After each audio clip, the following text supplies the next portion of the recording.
The talking points memo is to run down the facts and correct the record on what happened Saturday night. And I've got a very interesting story to tell you at the end of this program about where I was and what happened. We also have Bernie Goldberg going to do a little analysis for us tonight as well. Okay, so the Iran bombing happened because Donald Trump ran out of patience. He's a transactional president. He gave the Mullers more than enough time to make a deal. They obviously were giving Trump the middle finger. Trump doesn't like that. What confused me a little bit was that he went from the White House to Bedminster, New Jersey on Friday. When he did that, I went, okay, there's not going to be anything over the weekend. Why would you do that? Go up to Jersey. And then he turned right around and went back to D.C. And I went, ooh, something happened there. And I don't know what it is. I will find out, but I don't know now. He got some intel or Israel said something, but I don't know. I'm not going to speculate. I'm not going to guess. We do not do that here. So the history of this is that Donald Trump pulled out of the Iranian nuclear deal, which was engineered by Barack Obama and Hillary Clinton. Okay? That deal came together in 2015. Okay, so Obama signed it. The deal was essentially a bribe, $1.7 billion to the Mullers in cash. Those were frozen assets, and $400 million came on a plane in the middle of the night in suitcases. So what does that tell you? And in return, the Mullers said, okay, we're not going to try to get a nuclear weapon. All right. Now, when Trump took over in 2017, he charted, and I wrote a book, Killing the Killers, which you should read, all of Iran's cheating. All right, and then he blew up Soleimani, the head of the Revolutionary Guard. You know that, right? But he got fed up, and in May 8th, 2018, he pulled out. And I'm going to read you the Trump statement a little later on. Pulled out of the nuke deal. Britain, France, and Germany stayed in. Almost immediately, the Mullers said, all right, now we're going to do what we want because nobody can stop us. Britain, France, and Germany couldn't stop them. The United States could. And then the acceleration of the uranium began in earnest. It went from 3.6% under the Obama deal, that was it, to 60% or more, according to the United Nations weapons inspectors, who were then barred from going in. Okay. So when Trump got reelected, he came in, he said to the Mullers, you got to work this out. We'll have another deal. But this deal will be fair. And from January until Saturday, that's what the Trump administration tried to do. And the Mullers go, clear they were not going to make a deal. That is the genesis of this. Okay. In the meantime, the Mullers financed Hamas. On October 7th, 2024, Hamas came over and slaughtered the Jews. Hezbollah, Houthis, all Iranian money and arms, like this. That enraged Donald Trump. And they wouldn't stop. So you got nuke enrichment, you got terrorism, you got the Mullers giving the President of the United States the middle finger. What do you think is going to happen?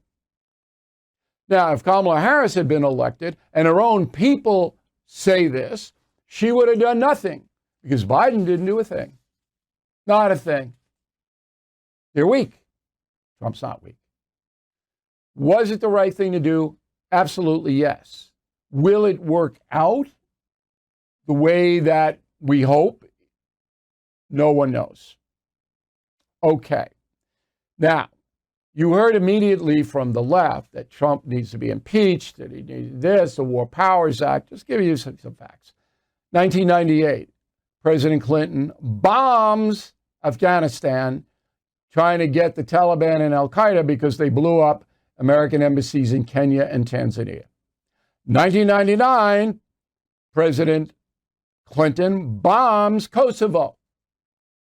Okay? Didn't have to, no national security. And for us, just bombs them because they were slaughtering people. The Kosovoans were slaughtering people. That's two. Okay? Then President Obama bombs Libya. All right? In 2011, leading to Gaddafi's overthrow and death. Hillary Clinton was the cheerleader.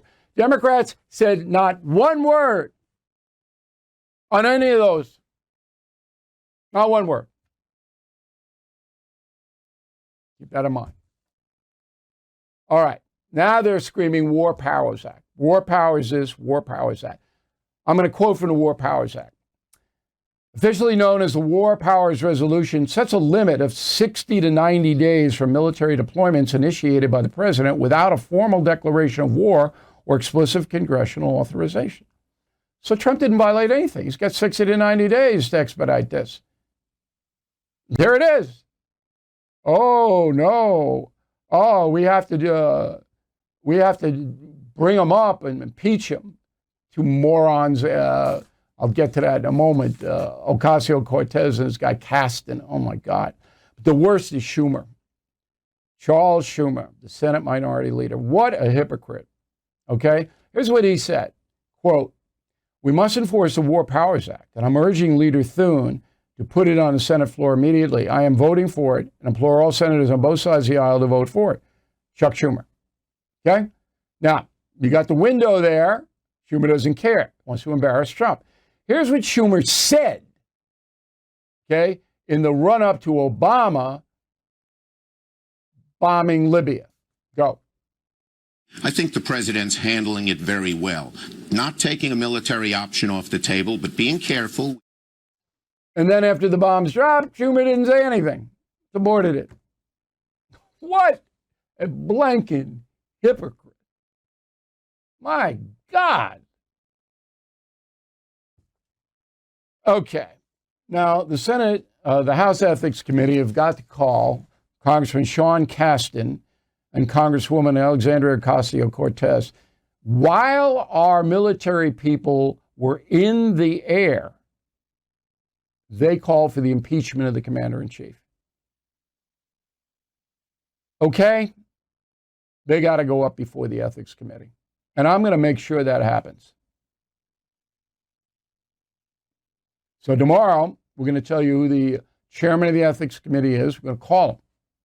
Try to get him on, but this has to go. You cannot, when you have military people actively involved in action, and you're undermining the commander-in-chief in real time, putting those people in more danger.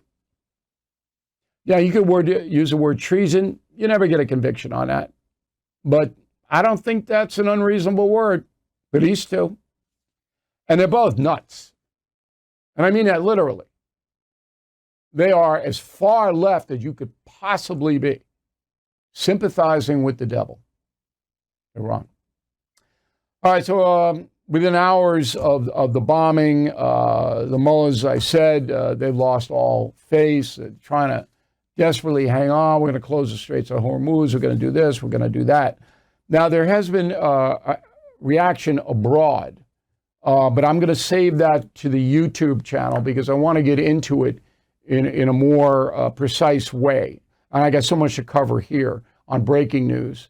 So if you go to our YouTube channel, I hope you sign up. It's free. It's just an appendage of the No Spin News. All right, there it is, youtube.com/Bill O'Reilly. We will do an in-depth analysis of China and Russia and Europe, all of that. And that will be posted early this evening. Okay, so please sign up for that. Anyway, I get tons of letters. What's going to happen? What's going to happen? What's going to happen? I don't know what's going to happen. And anybody who goes on these cable shows, these idiot shows, and says that they're irresponsible. But I know that President Trump ain't going to back down. So it's in motion. If I were the Mullers, I would sign a deal as quickly as possible. Save your butt. Because he's not going to back away. Okay? And that's the memo. Thank you for watching. Make sure you subscribe to my YouTube channel and follow me on X. Look for @Bill O'Reilly.